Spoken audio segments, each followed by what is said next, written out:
It's time for me to get to the Know How Step in Hockey coverage, so let me deliver the goods. Time for operation number 701. That's right, show number 701 for the Renegades of Puck. And I can't say thank you enough for all the kind words and all the love, the respect, the stick taps for show number 700. Thank you guys so much. I sure do appreciate everything that you reached out over the internet and all the kind messages and all the text messages and all the different things.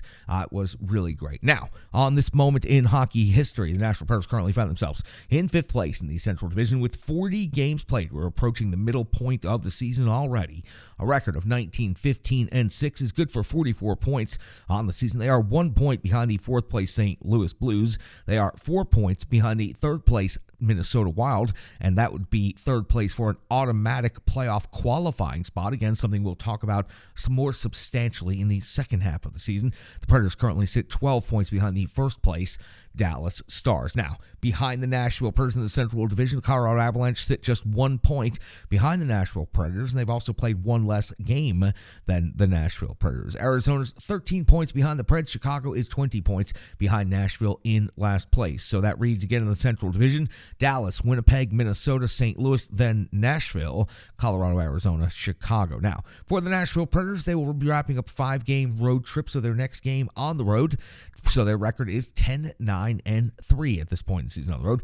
They've scored 112 goals. They've given up 117 against. That's a -5 differential. And for the Nashville Predators, once they wrap up this 5-game road trip, they will be back home to face off against the Buffalo Sabres for the first time this season. And that will be on Saturday night. Monday, they will welcome the Calgary Flames. Tuesday, the Columbus Blue Jackets. So another back-to-back coming up for the Nashville Predators early next week. On January the 19th, the Nashville Predators will be in St. Louis to face off against the Blues for a one-night stand, and then back on home to face off against the LA Kings on the 21st. So after this 5-game road trip is done with this next Montreal game, the Nashville Predators have a significant amount of time back home at Bridgestone Arena coming up. Now, I mentioned Montreal, so let's talk about them. First off, between the two teams this season, it's the second time they've met. The first time they met was back on January the 3rd. It was the Nashville Predators securing the victory 6-3. Duchesne, Glass, Novak, Sissons, Ekholm, and Yossi Orr, 6 different Nashville Predators, scored a goal in that game. Yossi Saros secured the victory 24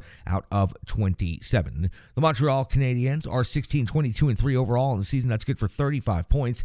8th in the Atlantic Division on home ice, 8-11-0.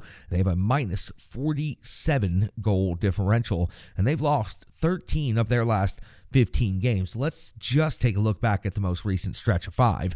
Back to end the year 2022, on December 31st, New Year's Eve, was a 9-2 loss at the Washington Capitals, and they opened up the new year in Nashville with a 6-3 loss, so they gave up 15 goals between ending the year and starting the year. Not exactly a good beginning. On the 5th of January was a 4-1 loss versus the New York Rangers, a victory against the St. Louis Blues 5-4 on the 7th of January, only 1 of 2 in the last 15 games.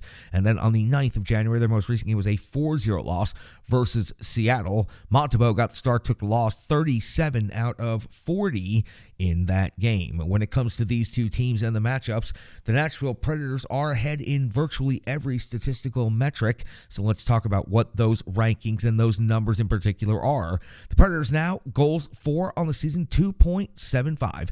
Still very low in the overall league ranking, but considering how low that goals for per game was, around 2.42 just a couple of weeks ago, it has moved the needle considerably. Now, the ranking, that's a different story. Still 27th overall in the NHL, while the Montreal Canadiens are 29th overall in goals for, scoring 2.56 goals per game. In goals against, the Nashville Predators are 13th best in the league, 2.90 given up per game, while the Montreal Canadiens are giving up 3.80 per game. That is 29th in the NHL. In the shots on net or shots for category, the Preds rank 19th in the NHL, generating 30.8 shots on net per game, while the Montreal Canadiens are 30th overall in the NHL, only generating 27.9 shots per game. In the shots against category, the Nashville Predators are 29th in the NHL. They are giving up 34.2 shots against per game, and the Montreal Canadiens are ahead of the Nashville Predators in this statistical metric, and this statistical metric only. Shots against for Montreal is 27th in the NHL, 2 spots ahead of the Nashville Predators.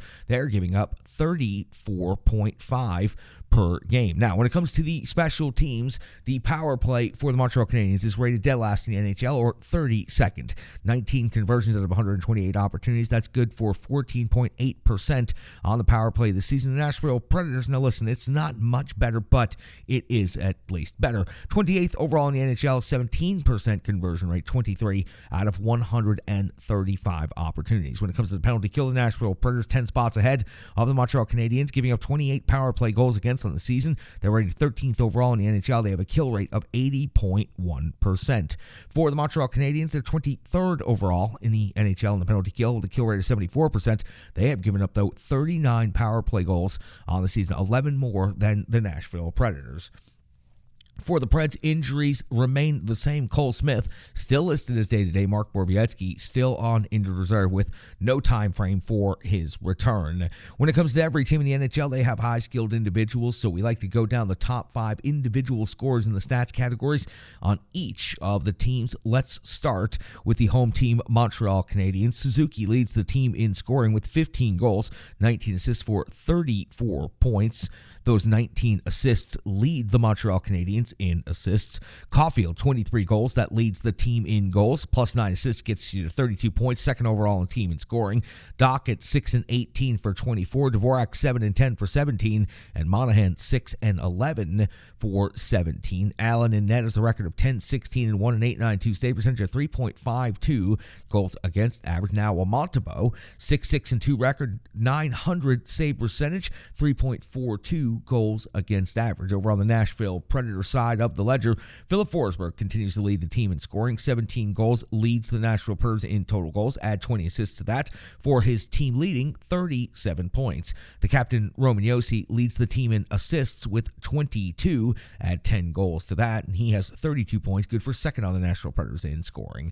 Matt Duchene overall with 11 and 20 for 31 points. Dropping below the 30-point mark, you'll get to Mikhail Granlund at 4 goals and 21 assists and 25 points overall. And then Nino Niederreiter, 5th on the team in scoring, 12 goals, 10 assists for 22 points. After this most recent game in Toronto, the UC Saros now has a record of 15, 11, and 5, a 922 save percentage, 2.65 goals against average. Second night of back-to-backs coming up in Montreal. Lankinen expected to get the starter record of 4-4 and 1, a 918 save percentage, a 2.81 goals against average. Now, quick turnaround for the Nashville Predators, so no time to dwell on what happened in Toronto. And you ask, what exactly did happen in Toronto?